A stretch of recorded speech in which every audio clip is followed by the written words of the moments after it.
Welcome to the little intro section we have at the beginning of every Hatecast. Now, before this episode starts, yes, we are aware of the sound quality issues coming from Ed's mic. Yes, he will be getting a new mic. So that issue is being resolved in later episodes with him. Now, if you're unfamiliar with who Ed is, he's been in the fitness industry for probably as long as I've been alive. He has written for us in the past and is still continuing to write for us. And he's actually became part of the team over here at Chaos and Pain. So, dude is hella strong. He's hella jacked. And he has valuable information that I think everybody needs to hear. Now, today, I'm joined by him, and we're going to do a Q&A. So if you have any more questions that you would like answered in a Q&A just like this, whether it be me and Jamie and I, or Ed, or Ryan Skelly, or I'm going to try and have other guests on as well to have their inputs on these questions, because I think having a different perspective from a lot of different people results in a very big knowledge base that we can kind of pull from and pick up little knowledge nuggets. So, and that's what I kind of like about talking to all these strong guys. So, with that being said, enjoy the show.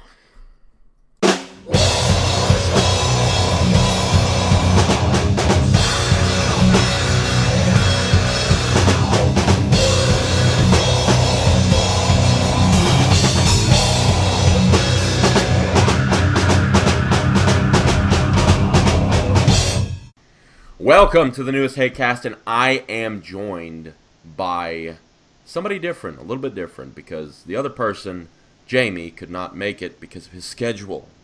So, Ed, you're back? Yes. Okay, well, so the last time we spoke, you had just gone through neck surgery. The last time we spoke on the podcast, anyway. You had just gone through neck surgery, and I'm noticing that you're training again, So how's your training going after the surgery? Going great. Definitely I'm using less weight and trying to approach it a little bit different now, more about correcting imbalances. And then, the strength is going to come from that. But, as far as the intensity goes, I'm right up there where I used to be, maybe even a little higher. I mean, the workouts are kicking the crap out of my butt right now, and I love it. Yeah. Well, is there anything that you've added or taken away when it comes to your training? Oh yeah, I still have some lingering nerve, issues that have caused some, pain in my shoulder and, trap area on the left side and the shoulder on the right. And so I'm not doing as much weight with overhead pressing, and I'm more doing like a cardiovascular strongman push versus a bodybuilding shoulder pushing movement, so to speak. I'm also added a ton of some good posterior activating exercises just to help with some imbalances I've had with my hip and ankle, because what was going on with me is the compression of the buildup of the calcium inside of my disc was actually affecting my balance. So I was not able to walk in a straight line, and I didn't really know that. I had some vertigo issues that I thought were vertigo but were not, which is very interesting. But right, and just to kind of dumb it down for people, like spouts of dizziness, weight being off a little, even the tiniest bit, making you tip and stuff like that, right? Worse than that, I'm talking like you get out of the bed, you've had plenty of sleep, and you're just dizzy. You're like, what is wrong with me? Like, I just do not feel, I'm off today. Like, no matter how much coffee or water or food, you just feel completely just out of balance and off. And if you close your eyes or look down, you really feel like you're going to lose it. And sometimes it would be so strong you feel a little nauseous. Right. So, yeah, it was definitely worse. It was weird. And I didn't put it together, obviously, I mean, who would. Yeah, nobody could see that coming. And something else when people have these health issues, like whenever I have something pop up, the first place I usually look at is my diet. For some reason, when I lost a bunch of that weight, I became sensitive to dietary changes, and I'm not exactly sure why. Right? Mm-hmm. It's like I'm more sensitive to eating uh, quote unquote clean foods versus like the shit, right? Like if I have way too much sugar during the day, I just completely get tired, lethargic, and stuff like that. And I'm not exactly sure what caused that, but is what it is. I mean, so if I'm feeling a little down or what the fuck ever, a little bit, I don't know. I change my diet to a cleaner diet, and I usually end up feeling a lot better from that. Is there anything that you've done dietary wise that you've changed that has kind of helped you? Oh, yeah, ton. Definitely number one, drinking more water. Yeah. That's the big things. Number two, I'm eating more eggs. So I'm doing about, on average, 6 eggs a day, 5 to 6 days a week. And I make a little, very simple and very easy, I would call it like a scrambled egg omelet, so to speak. Yeah. Yeah. And definitely, the choline, protein, healthy fats, all that stuff. I Not can a, definitely. also leucine content in eggs is completely batshit. So it's Oh yeah, crazy. I'm all about the super. Yeah. Yeah. Oh yeah, and then also pink Himalayan salt. I've been adding a little bit more of that to, you know, right now I kind of go back and forth between either Riot or Ferrex.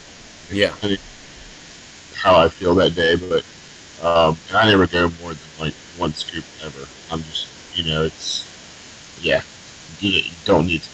But I'll put like 500 to 1,000, milligrams of pink Himalayan salt in there, and then I'll add the same to my Karna that I drink throughout my workout.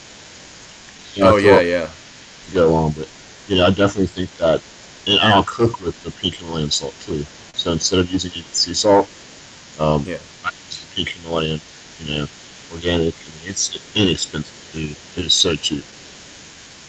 Well, people don't realize the amount that sodium helps during your workouts, and there's a reason that back in the day, in old football games, they had salt packets or salt tablets, these noon tabs, right? They used to give football players in between breaks, and it really seemed to perk them back up in the middle of a game.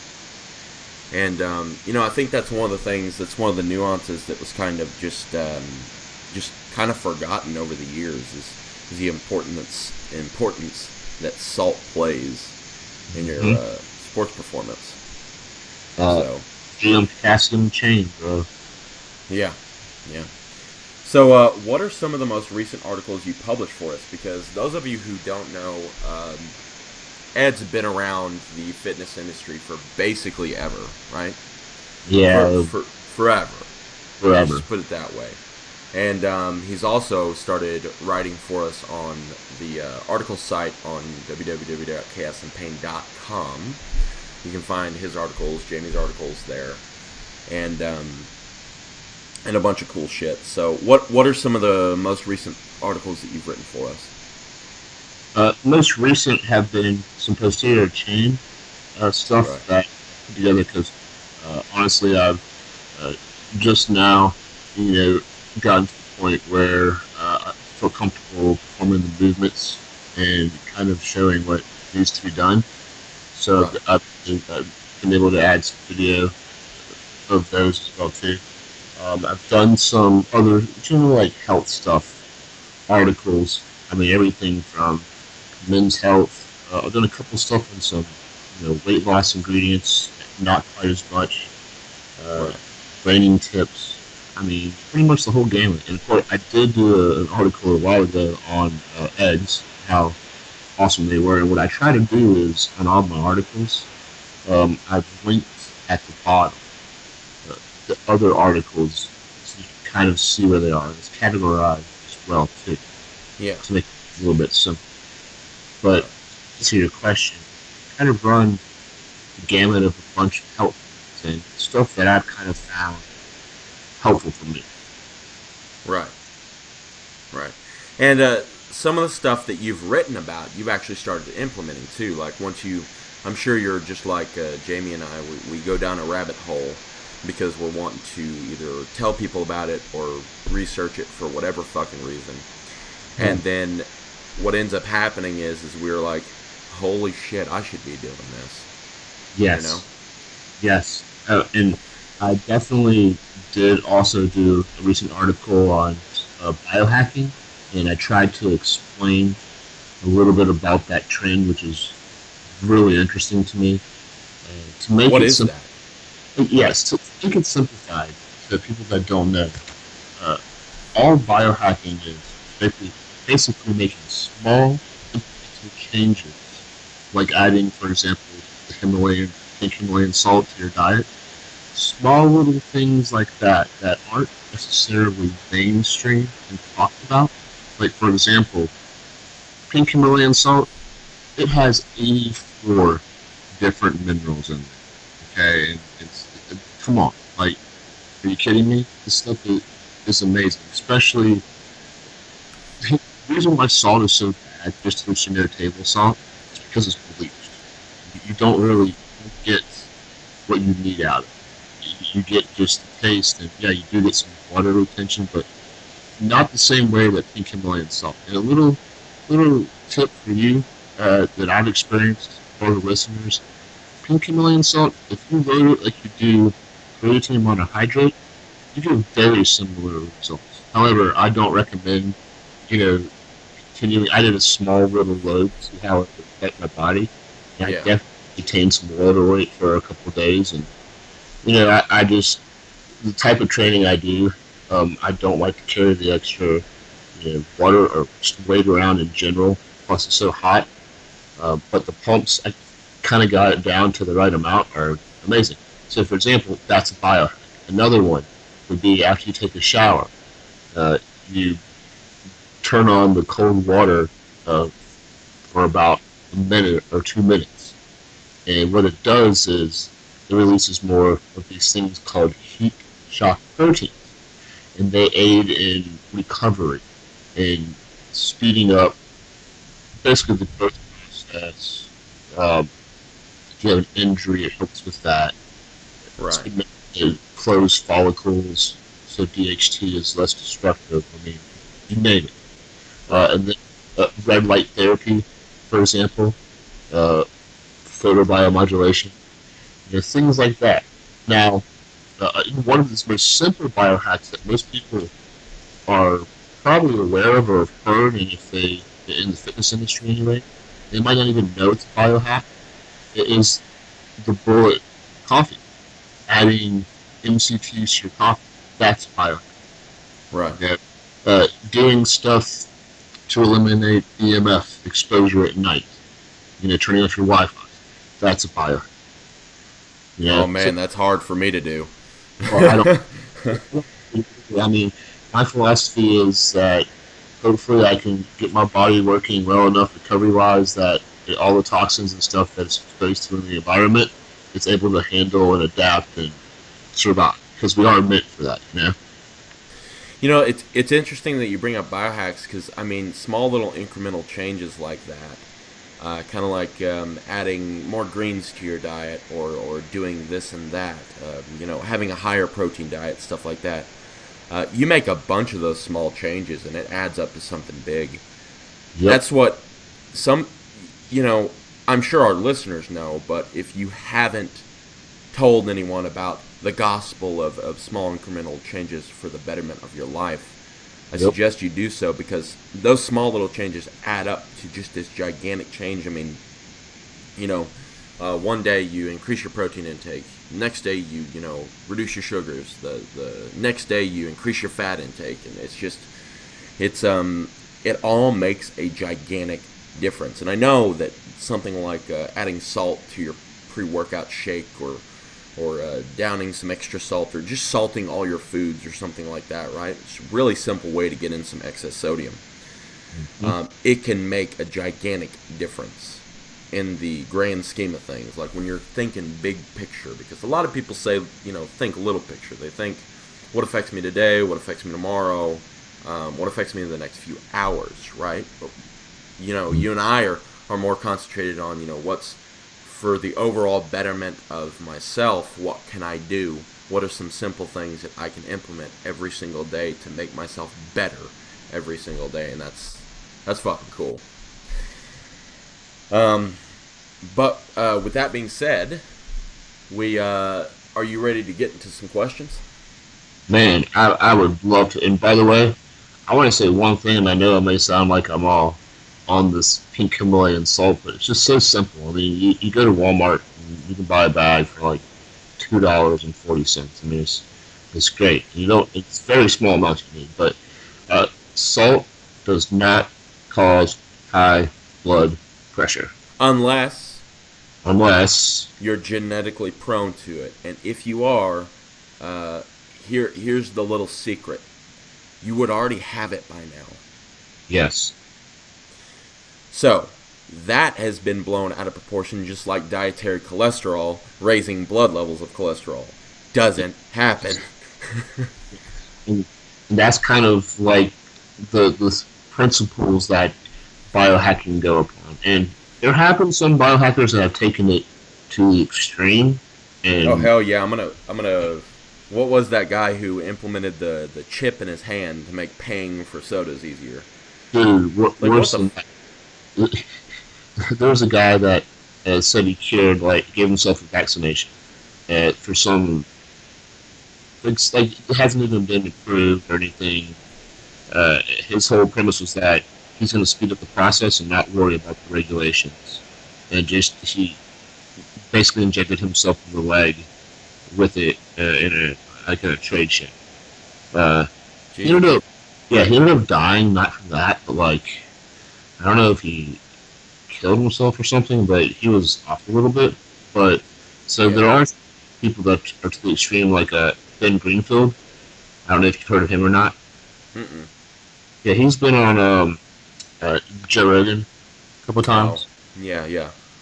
He was voted like the number one personal trainer in America or something. Like I don't know how they come to that conclusion. I don't know. But How did they come to the conclusion that every movie is the number one movie in America? I, So, to be fair. to be fair, yeah. I mean, he says he's a little, I guess, about himself, which kind of have to be.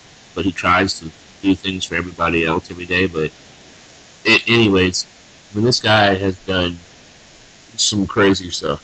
As far as like getting IVs with, you know, you name it. Yeah. Certain, yeah, like stem cell. Like he does right now. He's getting, or eventually, I don't know if he's done it yet. But he's going to be doing a complete body stem cell um, acceptance, whatever. I don't know what you call that. Uh, but see, he's on that level that he gets, other people to pay for it because it's really Yeah. But Hold he's hold on just a second. Okay, yes. go ahead. You were lagging a little bit. But go Sorry. ahead. But so basically, he kind of is, I would say, in the middle as far as the extremist versus the conservatives when it comes to biohacking. So if they want to kind of see some cool stuff or what biohacking really is, uh, Ben Greenfield. Ben Greenfield. Okay. Hmm. Well, look him up, guys. But I think that leads us into our one of our questions here. So, one of the ways in which everyone can biohack, if you don't mind me stealing that term, I love it. is using some of our supplements. Now, usually I don't like to shill, but this was asked to me via Instagram, right? Yep. So, what are your favorite chaos and pain supplements? Ooh, man, I got a lot.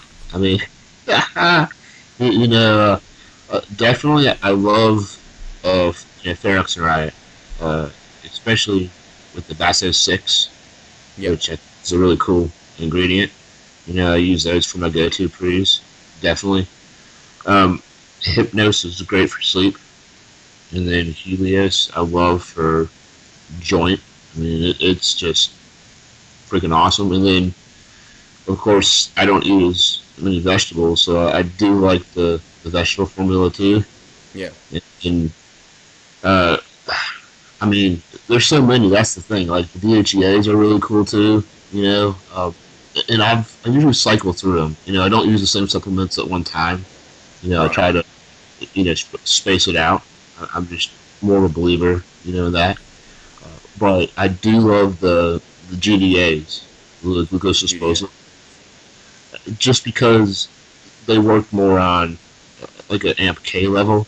And if people aren't familiar with AMP K, it's been associated with increasing longevity, so living longer, by basically the way it's affected. So in essence, they found out that these people that were living in the middle of nowhere in Antarctica or somewhere really cold, they didn't move a lot, and they were on restricted diets, that they lived longer than people that lived everywhere else, ate all the time like we do, and had regular lives. Well, it turns out that it was AMK. So, MK. Yeah. so because they were eating less, to produce less. So the cool thing is that these GDAs actually, they affect it so that it doesn't hurt you. Like you're basically able to, in theory again, uh, slow down, kind of like biohack all of the aging symptom things, whatever you want to call it, that you get associated with food. Because the bottom line is, we all age because of byproducts of metabolism. Our bodies just aren't able to keep up with the demand. So oxygen, free radical, destroys our cells every day. Food, Right. it destroys. It's just it's an ongoing thing of regeneration versus consumption. I mean, that's just we're machines, Right. and it is one of those things that basically makes it so that kind of like an oil. It's like using GDAs are kind of like using an oil. So it kind of prevents the friction from wearing down the body from all the processes as fast. Right. Now, see, I like where you went there, and I'll narrow it down to my top two, right? Yes. So, I, as much as Jamie doesn't like fruits, or I'm sorry, vegetables, right? Because he says they give him stomach issues and everything like that, and that's fine. Like everybody's, unique. I absolutely am in love with Gaia, Yep. our fruits and greens product. Now, the reason I am in love with this is not for the reason you think. So the taste is great, but that's not why I use it. So one thing that you don't have to worry about with Gaia is you don't have to worry about it taste like lawn clippings because we don't use wheatgrass or anything like that. That also means that if you have allergies like I do, right, you're not going to get affected in the same way that you would with another greens powder. Like, for instance, this is not me firing shots at another company, okay? But I used another very popular greens product. I'm not going to name the company, but very popular greens product that was from the same company that I order my multivitamin from, right? And what ended up happening is that they had wheatgrass in there. I broke out in hives. Huh. I have allergies to grass and mold and all that other shit. Like my body, when I go outside, it just fucking attacks me. I Yep. don't have that same issue with Gaia. In fact, I feel, I don't know whether it's, I don't know what it is, but it makes me feel healthier. I get 2 grams of fiber, which fiber is important, guys. Yes. I know, or I'm sorry. Yeah, 2 grams of fiber. Now, I know that's not very much, but any little bit helps. But you also get things like vitamin K1, vitamin D3, right? All Yep.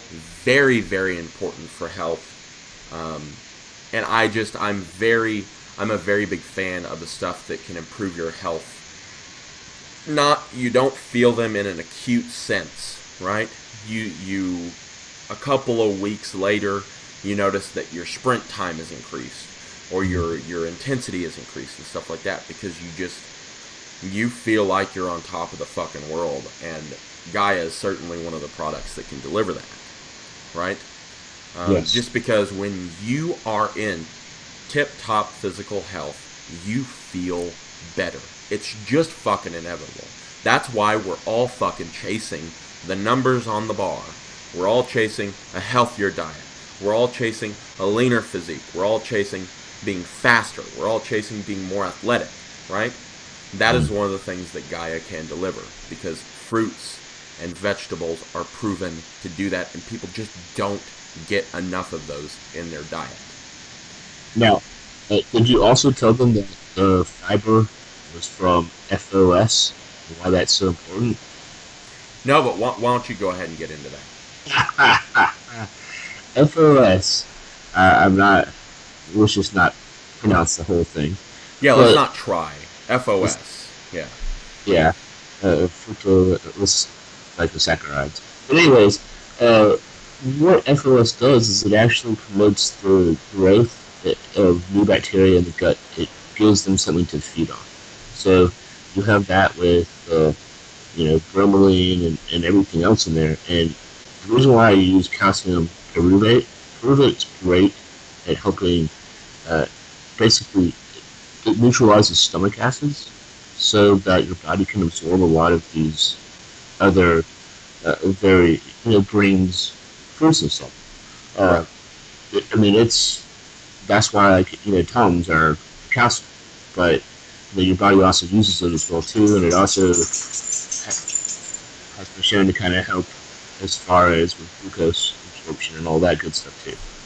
So there's a bunch of different benefits, but yeah, man, I love Gaia for every day, and I hope you're going to say Carnage for your number 2. Carnage is my number 2, but it's only because of one ingredient. Ooh. Hold on. Can I try to guess the ingredient? Go ahead. Hold on. Let me think here, because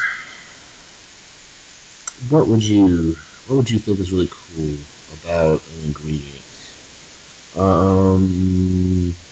The flavor's awesome. I know that. Okay. Let's see. Is it PQQ? Nope, close though. It's nicotinamide. Oh, you do a little DNA, RNA type thing going on here? Yeah, so basically what happens to a lot of people is some of the ways in which you age badly and tumors start to grow and stuff like that is you have these DNA strands, and at the end of them it's telomeres. And they break off and they mutate, right? Mm-hmm. Nicotinamide helps them heal, or when they do break off, because telomeres do break, right? Yeah. When they do break, it helps them repair in the correct way. And I just think that's something almost invaluable that everybody should be taking every day. So that's my reasoning behind that. And there's a reason why people in the biology world are taking nicotinamide. So it's fucking cool. Pseudosterol I can't say that word, but you know what I mean. Yeah. Also, GDA, the glucose disposal agent. Okay. I think it would be a good idea to have some kind of everyday life stack or sale or something with Carnage and Gaia. I'm just throwing it out. And by the way, so what do? You do 2 scoops of Carnage before, like 30 minutes before a meal. Is that what you? I actually do 1 scoop of the morning and then 1 scoop pre-workout, usually on my workout days, or 1 scoop later during the day with my supper. So with I like it. Okay, pre-workout, oxidative stress. I like it. I like it. Glucose, glucose uptake, insulin, mimicking type things. Okay, interesting. Interesting, Bryce. And then do your Gaia what post-workout or what? I do Gaia first thing in the morning just to get it out of the way. That's one of the great things about Gaia is you can just throw it in your gym bag or throw it in your throw it in a shaker cup and just fucking go. Yeah. And with my, me going full time with Chaos and Pain now, and us getting a new dog and just general life, like time is kind of a finite resource right now. Yes. And that's one of the ways in which I can save time. Now, that doesn't mean that I don't eat vegetables as well. But if I do miss out on my vegetables, I can always count on Gaia to have my back on that. So, that's kind of my reasoning behind that. I like it. But before people think we're a shill podcast, let's move on to the next subject here. So, opinions on elbow sleeves, knee sleeves, belts, VersaGrip straps, dip belts, knee wraps, bench shirts, etc. All right. So, I think a lot to unpack there. Do what now? I'm sorry? It's a lot to unpack there. Yeah, there's a lot of stuff. I definitely think that there is a use for them for supplemental training purposes. These power lifting meets and stuff, where people are just lifting insane amounts of weight. I definitely, get it. But as far as using them to train, I'm a minimalist. I don't wear a belt at all. My philosophy is if you need a belt for squats, then you need to work on your posterior chain and abs and core and lower the weight so that you can fully engage the quads, because you can't really... Now, if you have an injury and that's the only way you can lift, then yeah, use it. But even if you have an injury, you shouldn't be using that much weight anyways. And you should be looking at alternatives to build that up so you don't have to use, a belt. And then as far as, sleeves and stuff, there's different instances. When I was growing and I was playing basketball, through puberty and stuff and everything, and yeah, it definitely, made a difference as far as, tendinitis and preventing things like that and keeping it tight. But then again, I was growing, and that was it's a little different. That's a whole nother topic for another podcast there anyways. Yeah. But as far as for me right now, I don't like to use them. But then again, I know some people that they can't train without them, and just from what I've learned after this post-surgery, I feel like telling those people, try doing it with less weight, or if it hurts like that, then we need to find out what's causing the issues, and we need to strengthen what that is. For example, if someone comes to me and they say, man, my hamstrings are so tight, you know what that really means, Bryce? What does that mean? It means you have weak hamstrings. They're supposed to be tight. Right. So, that tightness is kind of what enables you to spring out of the hole, too. Exactly. Now, I have knots in my hamstrings from pulls, but that, again, is caused by weaknesses in other posterior chains. I've just lifted such heavy amounts of weight, and I've gotten hurt and everything, and I just know from experience. Hold on, Ed. Hold on. We'll be right back, folks. Just a second. And we're back, hopefully with better sound quality. So, back to the question. Yes. So, elbow sleeves, knee sleeves, all that stuff. Go on. You were saying? Basically, I think that I prefer that you use less weight and address the problem of the injury and try to correct that, and then build up from there. Because if you just lift through the pain, you're going to be chasing it for the rest of your life, and it's never going to go away. Right. And I just know that you can get great results without having to lift heavy weights. It's about intensity and how you train, you know? And I think something that's gone away from the old school lifters to the new school is chasing that pump. You know, you need to Yes. chase that pump, do some metabolite work, do some intensity multipliers like we had mentioned in the previous podcast, like drop sets, giant sets, stuff like that, that's going to allow you to progress using lighter weight. Now, mind you, I'm not saying lift like a bitch. That is not what I'm saying at all. If you're doing 100 reps of 135 on the bench, you probably need to increase your weight. So calm down, people. I know. But at the same time, like if you're really, really struggling to get 315 up on the bench, let's just say as an example number, right? Mm-hmm. And you get it for one, but you hear this click, click, click in your elbow, you probably should back off a little bit. Yep. You're probably you're brushing up against what you can do. So take it down a peg or two. If you fail on a lift, my rule of thumb, especially a compound lift like bench, squat, deadlift, right? The big three. Reduce it by 15 pounds and then add 5 pounds on the next week, 5 pounds on the next week, 5 pounds on the next week, and then 5 pounds after that. You will be not only more efficient at the movement, but you will also end up stronger most of the time. Yep. So, opinions on elbow sleeves. See, elbow sleeves and knee sleeves, I have an opinion, but my opinion may change because I'm actually going to start implementing elbow sleeves and knee sleeves into my routine just so that I can have a realm of expertise in this, because I've never used them. I've tried to use elbow sleeves once. They didn't fit me well, so that was my bad.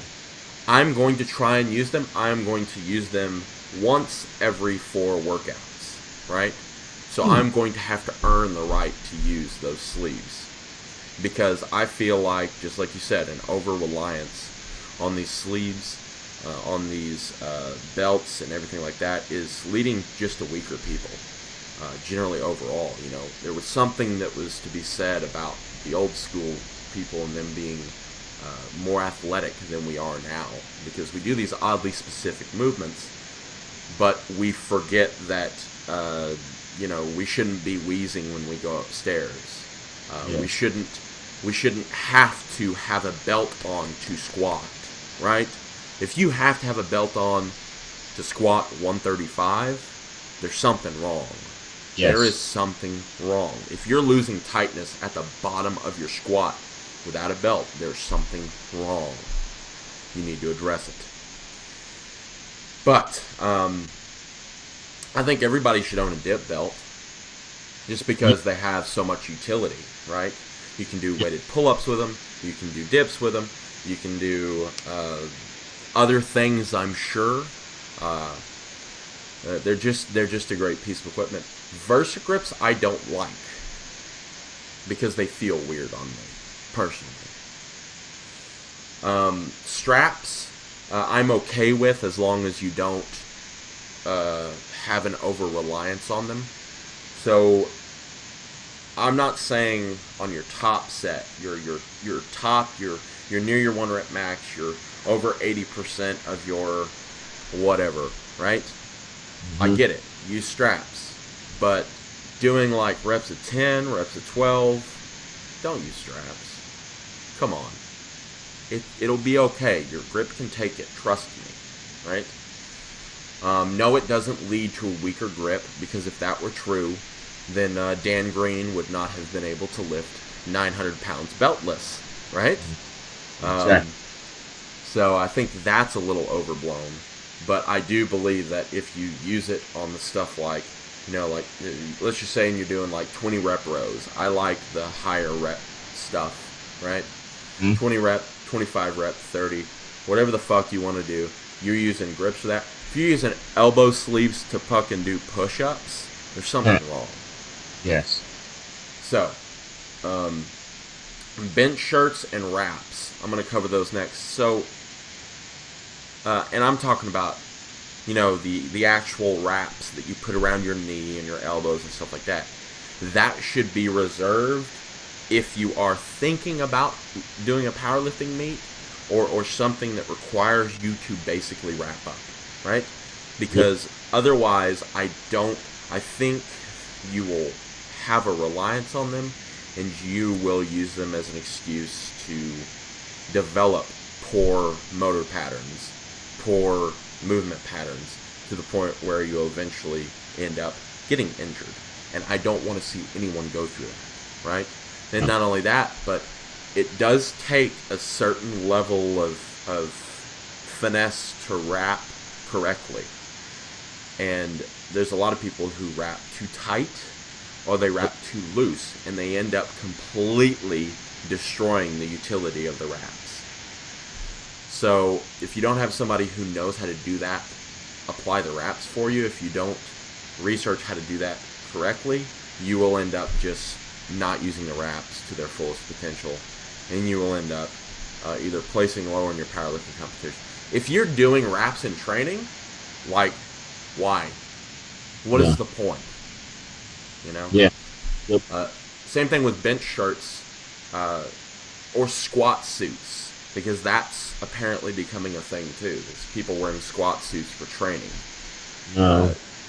Maybe to get one time, just so you don't freak out at the meet or whatever. But I'm talking about people who just go to like 24-hour fitness, fucking go there on the weekends, put on the squat suit, because apparently they're coming back. Which, hey, cool. Hey, how expensive are those things? Huh? How expensive are they? That's another reason why I would stay away from them. I'm a cheap son of a bitch anyway. So they can get expensive. I mean, there are $300 squat suits out there, $400 squat suits. Wow. And but there are also like $50 squat suits.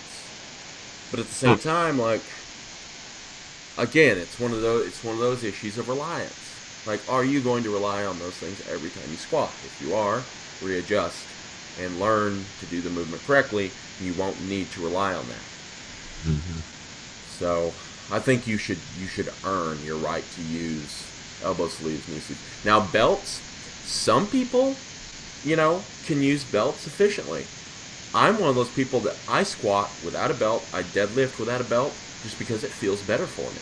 Now, probably using the belt wrong. Don't really care to use it. Not my thing, right? But if you want to use a weightlifting belt in order to lift heavier, remain tighter, and everything like that, fine. I'm not going to hate you for it. It's one of those pieces of equipment. I don't really see the point in avoiding it. I also don't see the point in needing to have it every time. So, especially if you're not competing, right? And that's kind of the theme of this too, is a lot of these things, these supplementary equipment will be used by people who compete. People who do not compete, which is some of these listeners do compete, so you already know what's up. You don't have to have these things to train.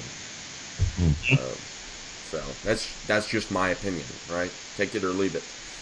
Now the etc. part, I think you pretty much listed everything. So there's other things we can cover, like chalk. What are your opinions on chalk? Love chalk. Love it. Yeah. Yeah. Especially if you don't want to rip your calluses or hurt your hands. I'm the same way. Chalk acts as a filament to kind of fill in the empty spaces that are on your hand, right? Yep. and it doesn't affect your grip. It doesn't allow you to rely on it. You don't rely on it like you would normally something else like straps or something, right? You can train without chalk. It's just going to hurt a little bit. Yep. Especially if you're like doing heavy bent over rows, heavy deadlifts, anything pulling really, right? Yep. I saw some idiot chalk up on the bench, like bench pressing, right? Now, I do have a theory behind this. I think that dude competes, right? Okay. Okay. But you don't really need it on pushing movements. Yeah. No, I'm talking like pull-ups and clean Yeah, yeah. presses, especially like, if you do any kind of like toe to bars or Oh you know, man, chalk on shrugs too. Holy shit. yeah, do Farmer's deadlifts. walks. Yeah, deadlifts. They will tear kettlebell. You don't need it as much, but still, it can affect that part of your hand. Yeah. Yeah. So, on to the next one. What references, I think we've covered that pretty well. What references would you recommend for someone looking to train for the first time, and what certs are the best? What shirt? Say shirts or searches? Certifications, I think, is what he means. So, So like NASM, stuff like that. yeah, the cream of the crop is what CSCS. CSCS? Yeah, I mean the certified strength and conditioning. That's like D1, right? Yeah, most people D1, Poliquin, people like that Yeah. are very certified. As far as the other ones go, um, uh, the NAFTA, that one I think is pretty decent because that's part of the CSCS. So Right. for them, over any kind of other ones. I mean, I've been around a lot of trainers that I think are awesome and they know their stuff, Right. but am I going to them because they have certification? No. I'm But going it to them. does help them get in with the general public, though. It helps them into the general public, but successful ones, have been doing it for a while, Yeah. and they're the ones where their clients get results. Right. So you kind of decide, hey, like this guy can give me some advice, and then what it usually turns into is a trainer showing them kind of the ropes and what to do, and Right. then the advanced trainers, unless you need motivation, because that's a whole nother, can of worms. Yeah. But the next thing that most trainers kind of do is with the diets. So they'll write you up like a good workout, have more of a solid diet plan with you, and kind of they're going to want to look at the whole entire picture, not just how you're training. Yeah. So definitely the best ones. But you're going to find, a lot of people that know basic stuff, but then at the same time, those are also the guys that are at these box gyms and training the 65-year-old, grandmamas and granddaddies and stuff. Yeah. Yeah. So, I think you covered that pretty well. There are a few things that I'd like to add, though. So, if you're looking to train Gen Pop, all you really need is a NASM certification, right? Yep. Yep. If you're looking to coach anything above that, and I'm talking upper echelons, right? You need to go Yep. with certifications that Ed said, and that means when we say D1, we mean Division 1, college level, or professional level teams, sports teams, or professional UFC fighters or something like that. You need better certifications than an ASM. Although, however, if you want to work as a trainer while you're getting those other certs, because you can have multiple certs, right? You can have multiple certifications. The trainers with the most amount of experience will probably have 3 or 4 of them, right? Generally. Yep. Now, as for references, I'm unsure what you meant by that, but I'm guessing like literary references and everything like that. let me preface by saying this. So there was a, I forget his name, but there was a philosopher who was popular during the times of Mongolia and stuff. Genghis Khan and everything like that. And he was, I don't know if it was Genghis Khan or whatever the timeline was. Long story short, he traveled the world, right? He traveled the world on the Silk Road, using the Silk Road, traveled wherever he went from one end of the Silk Road to the other. And what he did was he examined different cultures, right? And he picked up things that he learned from them, and he wrote them down, and it became a book. Now, for the life of me, I can't remember the name, but, long story short, he went over the morality of different people. He went over the different cultures of different people. And as a trainer, you need to do the same thing. You need to be very expansive with your knowledge base. You need to go over here to, online resources. The internet is a great thing because you don't need to go walk the Silk Road. You don't need to go sit there and travel the world and talk to people and stuff like that. You can just go to websites. Mm-hmm. One of the great things about the articles that we have up, right, is they're a reference, right? You can go over to places like T-Nation. They're a reference that you can use. And what you do is you pick little things that you like and toss away things that you don't like, and you start to build a cohesive system that you can kind of pass on to other people, your people that you're training, right? Mm-hmm. So if you're one of these people that believe keto is the answer, right? Research everything on keto, push keto, everything. You need a grab for you. You need a little niche, right? Mm. There is a website that trainers use called EXRX, or the exercise prescription on the internet, right? That is a fantastic reference for people wanting to learn the basic movements, how to describe them to people, stuff like that. There's a couple other different research or places you can research. I would suggest creating a meal plan that you can, and I know people aren't a fan of cookie cutter meal plans, right? But create a couple of those so that you can train your Gen Pop clients with those, right? Make it really, really simple. Have 3 ounces of chicken, and or 3 ounces of chicken, 1 ounce of pasta, or something like that, right? And then if they're not losing weight, take away the 1 ounce of pasta. Something that people try and describe it in a way, when you have a client, try and describe it in a way that that's very simple to understand. So take away half a cup of oats, Yep. The Gen Pop can really easily grasp that. Now, the only reason I bring up the Gen Pop is because most people, there's really 2 types of trainers. People that want to train soccer moms for the money, yep. Right? Yep. Or people that want to train athletes. And if you're wanting to train athletes, you got to approach things a little bit differently. Yep. Now, with that being said, the same stuff kind of works with athletes, but you have to be more in depth about it. So, if they, for instance, your Gen Pop person is not going to care about their grip, nope. Right? Nope. Your Gen Pops person is going to worry about fitting into the thing that they had when they were 20, right? Yes.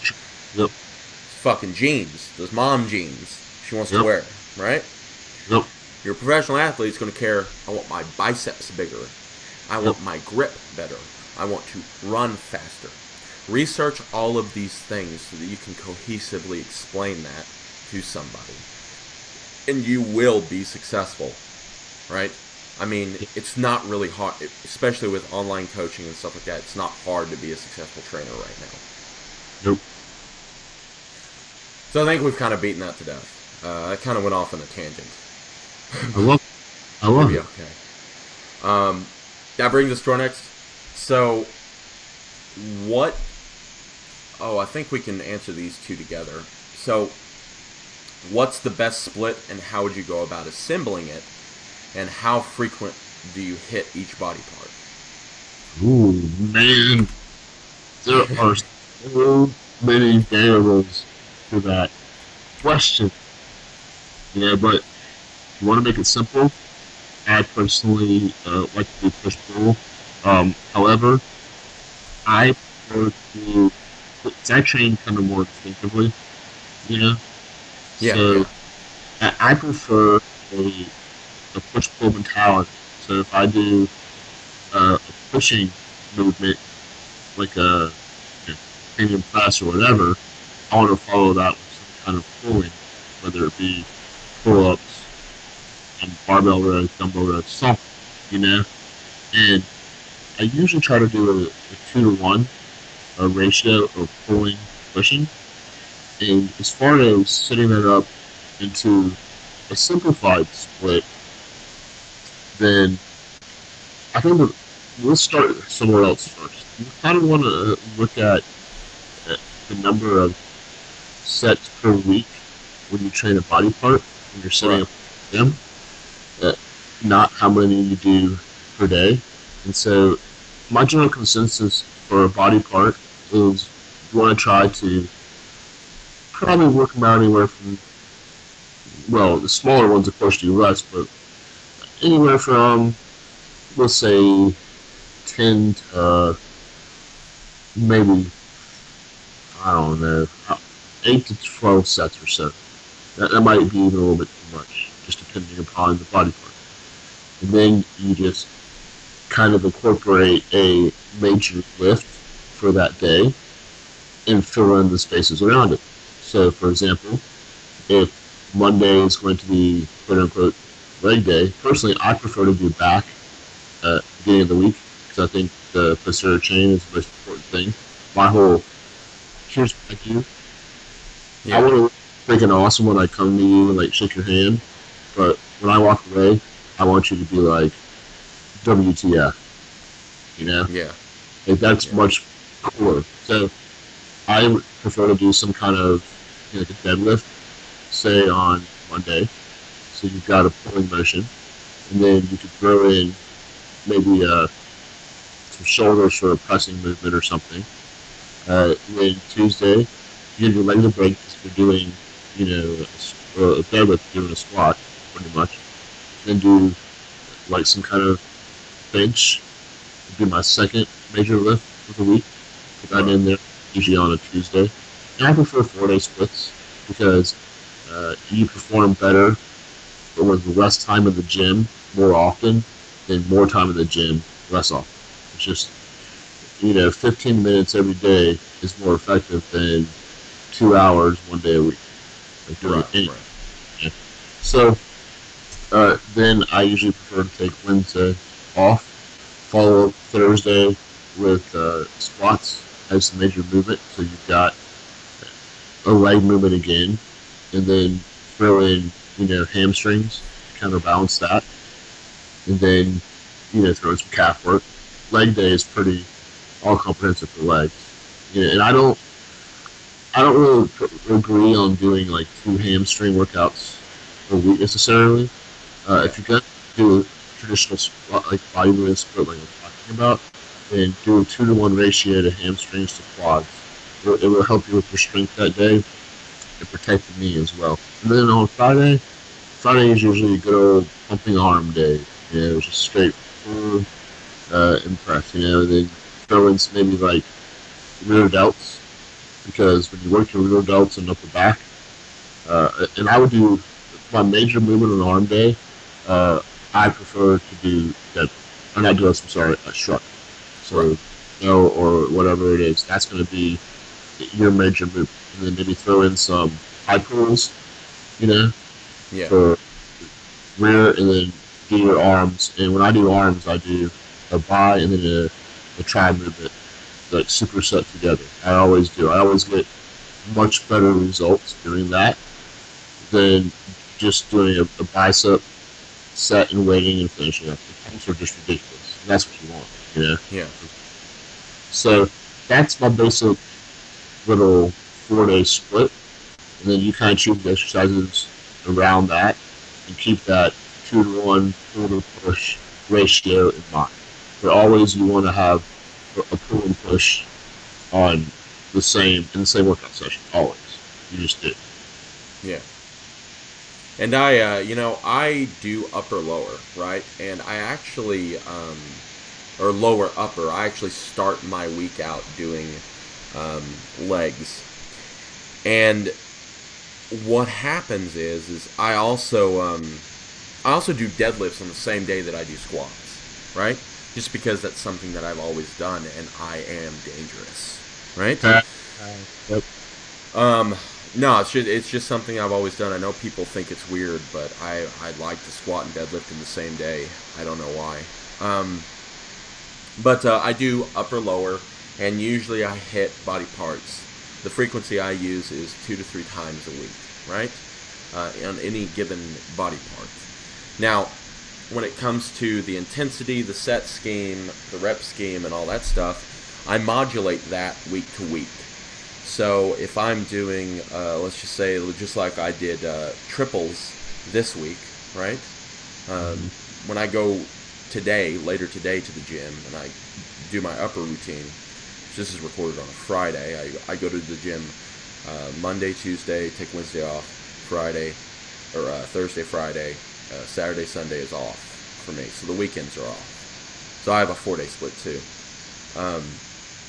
But I'm doing triples this week, right? So for me, on the bench, incline, it would be 315 for 3 on the incline.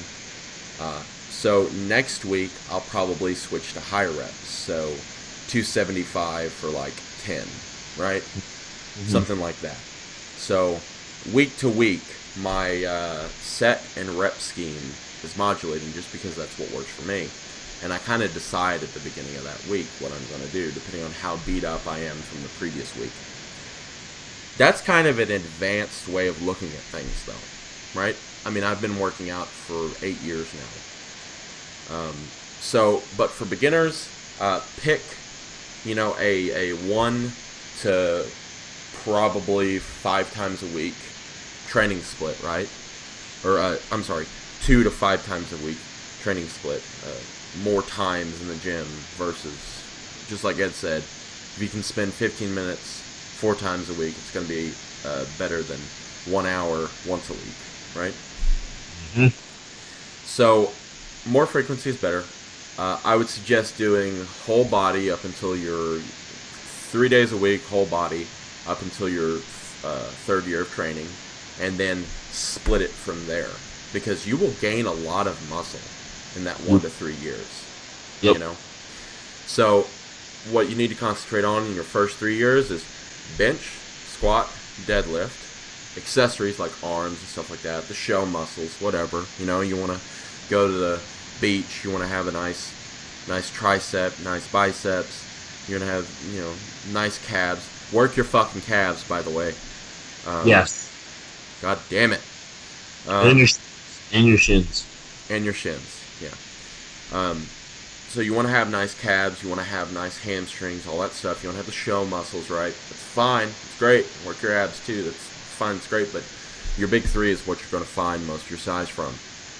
Mm-hmm. And then after that, you can kind of specialize. Like, do you want to, for let's just say 6 months, do you want to work on a bigger back? Well, then you put more back work in. The next 6 months, you want to work on a bigger chest or whatever. You put more chest in. Like, it's really not that complicated. Rear delts can be hit a lot. Rear delts recover really, really quickly. They can be hammered about 4 or 5 days a week. Other muscle groups, I'm not really sure, but for me personally, 2 to 3 times a week. Now, as how to assemble that, it's up to you. I know that's a bullshit answer, but it is up to you. Yeah. That's one of the best parts of doing this. Is it's the experiment side of it, which is all this is one big experiment that we all love to do. Yep. So I think we've gotten into that, and our last question here, I am going to answer, and I'm not really liking to answer this. So the question I got is, when are you going to get into strongman? Huh. because Jamie keeps telling me I need to get into strongman. So anyway, guys, I think that's the end of the episode. So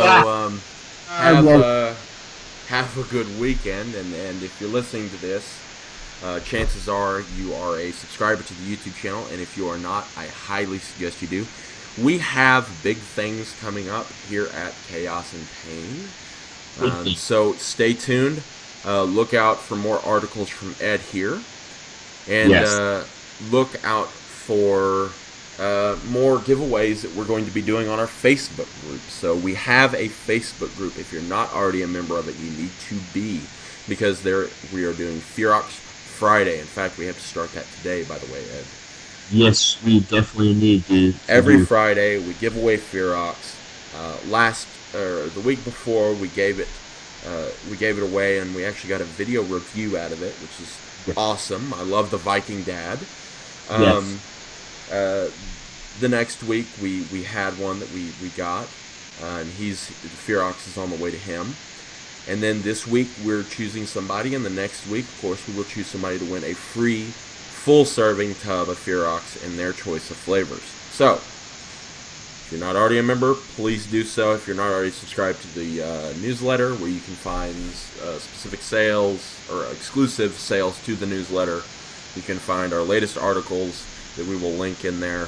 You can find all of our new releases, all the new shit, all the good shit, by going to www.chaosandpain.com/subscribe to subscribe to our newsletter.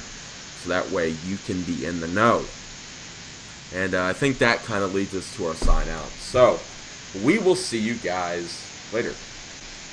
See you later.